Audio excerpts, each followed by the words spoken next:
Hello NEET student. तो आज हम इस वीडियो में डिस्कस करने वाले हैं सबसे बड़ी प्रॉब्लम और मेजर प्रॉब्लम नीट स्टूडेंट की। वो है रिवीजन की प्रॉब्लम। सबसे बड़ी प्रॉब्लम ना उनमें रिवीजन की आती है।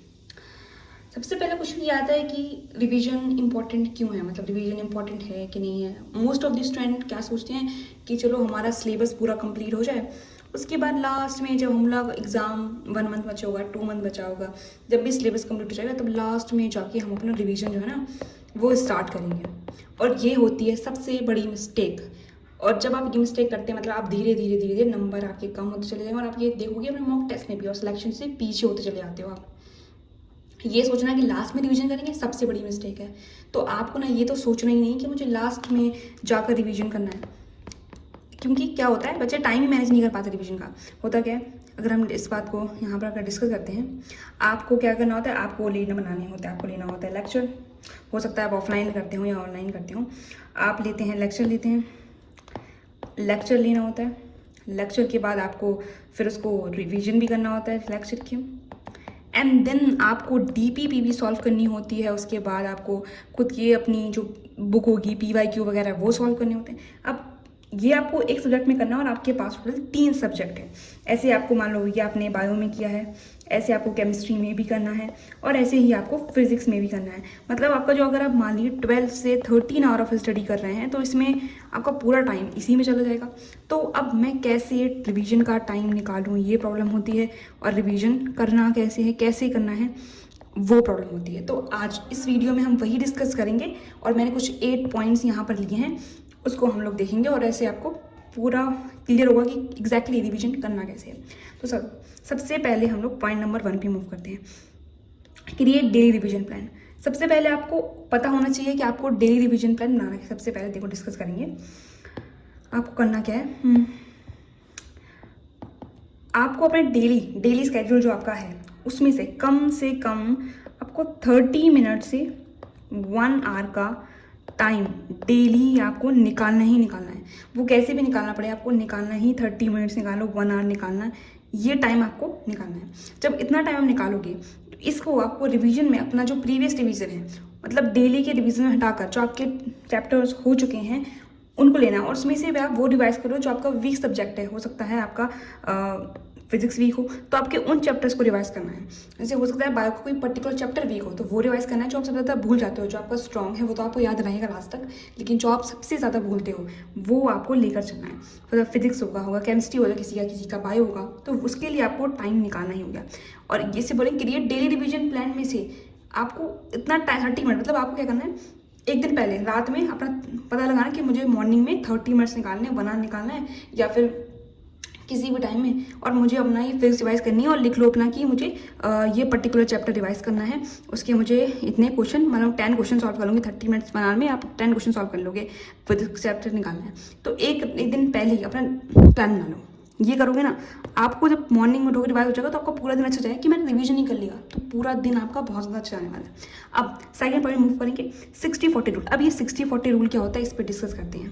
देखो 60-40 रूल होता है क्या, आपको करना क्या है, आपको अपना डेली स्केड्यूल में से 60% टाइम जो है वो आपको अपने करंट सिलेबस को देना है। 60% ऑफ टाइम करंट सिलेबस को देइए और अपना 40% जो टाइम है वो आप देइए अपने प्रीवियस रिवीजन में।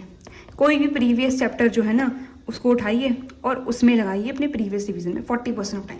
इसी को हम लोग 60-40 रूल बोलते हैं। अपना देना ही पड़ेगा, क्योंकि अगर आप रिवीजन नहीं करेंगे और आप ये सोचेंगे मैं लास्ट में रिवीजन करूंगा, सबसे बड़ा ब्लंडर होता है ये, सबसे बड़ा ब्लंडर। तो 60-40 रूल का फॉलो करोगे ना तो आपके इसमें लास्ट में कोई प्रॉब्लम नहीं होने वाली। चलो अब थर्ड पॉइंट मूव करेंगे, एक्टिव रिकॉल। अब भाई ये एक्टिव रिकॉल क्या होता है, देखो एक्टिव कॉल मतलब जल्दी से आपको रिवाइज करना है आपने, जल्दी अगर आप मान लीजिए आप नहीं निकाल पाए 30 मिनट्स में, लेकिन आप पूरे दिन में से मान लो खाना खाते टाइम या कभी भी 15 मिनट्स आपको जल्दी रिवाइज करना है। एटलीस्ट आपके पास कुछ तो टाइम बचेगा ना। मान लो आपके पास दिन में आपने अपना कुछ भी फ्री टाइम था, अपने फ्री टाइम कुछ तो निकलेगा फ्री टाइम, उसमें फ्री टाइम में आपने अपने शॉर्ट नोट्स उठाए, कोई भी चैप्टर के शॉर्ट नोट्स उठाए और उसको 15 मिनट से पूरा रिवाइज कर लिया। हो सकता है देखो फिजिक्स की फॉर्मूला शीट हो सकती है, फिजिकल केमिस्ट्री की फॉर्मूला शीट हो सकती है, बायो के कुछ ऐसे टॉपिक्स हो सकते हैं, कुछ और केमिस्ट्री इनऑर्गेनिक के कुछ एक्सेप्शन हो सकते हैं, ऑर्गेनिक की कुछ रिएक्शंस हो सकती हैं, तो आपको शॉर्ट नोट्स तो आपका ऐसा होना चाहिए कि आपको शॉर्ट नोट्स तो बनाना ही चाहिए, सबके बनाना चाहिए, केमिस्ट्री के, बायो के, फिजिक्स के, आपको शॉर्ट नोट्स तो बनाना ही बनाना है। एक्टिव रिकॉल से ना फास्ट, मतलब आप 15 मिनट से मिले दिन में, तो उसमें आपको ये तो रहेगा कि मैंने कुछ तो रिवाइज करा है, शॉर्ट नोट्स ही रिवाइज करिए। मतलब आपको मॉर्निंग में सोते टाइम आपको ये शॉर्ट नोट से बहुत हेल्प मिलेगी। आपका ऊपर ऊपर की चीज़ें रिवाइज, डीप ना हो, ऊपर ऊपर का दिमाग, वो चैप्टर रहेगा आपके दिमाग में, तो शॉर्ट नोट्स बहुत हेल्प करते हैं, मतलब बहुत ही ज़्यादा हेल्प करेंगे। तो आपको ये तो बनाना ही चाहिए हर एक इसके लिए। चलो 4th पॉइंट पे मूव करेंगे, relate new concept to older. ये भी बहुत अच्छा पॉइंट है। जैसे फॉर एग्जाम्पल अगर हम ले लें कोई भी, आपने जैसे कि आपने कोई भी जैसे आपने बायो को पढ़ा, अब बायो में कोई एक ऐसा टॉपिक आया जो आपने लगता है कि मैंने कुछ पिछले चैप्टर में ही पढ़ा था, तो रिलेट करने की कोशिश करो उसी टाइम, बिना बुक खोले, बिना कुछ क्वेश्चन मैंने क्या पढ़ा था उससे रिलेट करोगे तो आपको पीछे का रिवाइज हो जाएगा। और जब ये आप रिवाइज सीख लोगे ना, ये तो आपको हर चीज़ में कॉन्सेप्ट बना सकते हो, चाहे केमिस्ट्री हो, फिजिक्स आप जब पढ़ चुके हो आपको दिमाग में आएगा, हाँ ये तो मैंने पढ़ा था। और फिजिक्स में तो बहुत सारी चीज़ें रिलेट हो जाती है ना पीछे जाके, तो ये कॉन्सेप्ट रिलेट करो तो आपको पीछे ऑलरेडी रिवाइज हो रहा होगा। ये टेक्निक जब आप फॉलो करते हो ना, तो रिवीजन आपका ऐसे ही होने लगेगा, मतलब आपको एक्स्ट्रा टाइम निकालने की जरूरत नहीं पड़ी, आप पीछे ऑलरेडी न्यू कॉन्सेप्ट रिवाइज कर ले रहे हो, आपको चैप्टर पीछे का रिवाइज हो रहा है, ये करना है। अब सबसे इंपॉर्टेंट पॉइंट, आपको कहाँ पर अपना टाइम यूटिलाइज करना है। आपको पता है कि ये टाइम पे आपको वेस्ट तो बिल्कुल भी नहीं करना है अपना टाइम।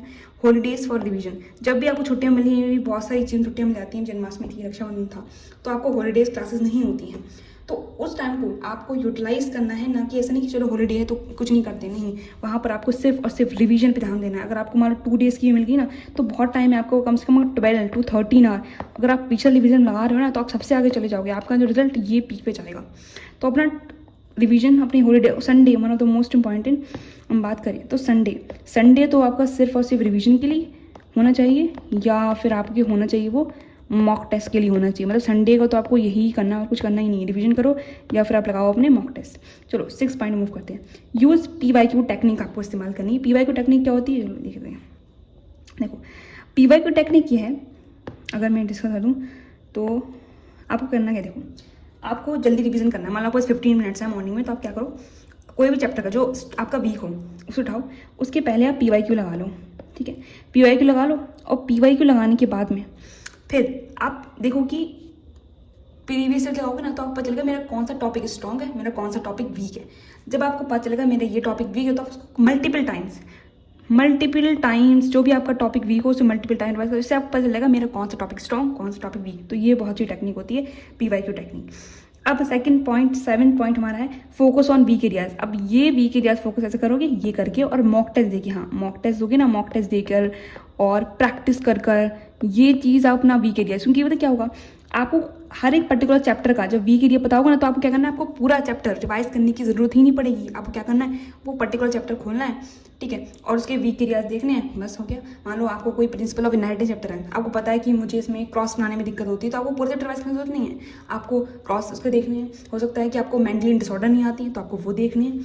तो इससे आप जब PYQ टेक्निक और ये फॉलो करते हो ना, इससे अपने आप ही आपको वीक एरियाज पता चलेंगे, उस पर्टिकुलर टॉपिक रिवाइज करने की जरूरत पड़ेगी। चलो मूव करते हैं, 8 नंबर पॉइंट डिस्कस करेंगे। तो यह है मेरे पास फॉलो टॉपर टेक्निक। आपको टॉपर टेक्निक फॉलो कैसे करना है, देखो ये भी बहुत इंपॉर्टेंट टेक्निक है। आपको अपना डेली रिवीजन तो करना, मतलब आपका फॉर एग्जांपल अगर आपका आज चैप्टर कंप्लीट हुआ, ठीक है, तो उसका आपको डेली रिवीजन तो करते होगे, मतलब आपकी मान लो एक क्लास ली, उसका आगे रिवीजन किया, तो आपको जब सेकंड क्लास हो तो स्टार्टिंग से ही रिवाइज करना है, थर्ड क्लास हो स्टार्टिंग से ही रिवाइज करना है। तो वो डेली रिवीजन जब हो जाएगा तो आपका ऑलरेडी चैप्टर काफ़ी ज़्यादा स्ट्रांग हो चुका होगा।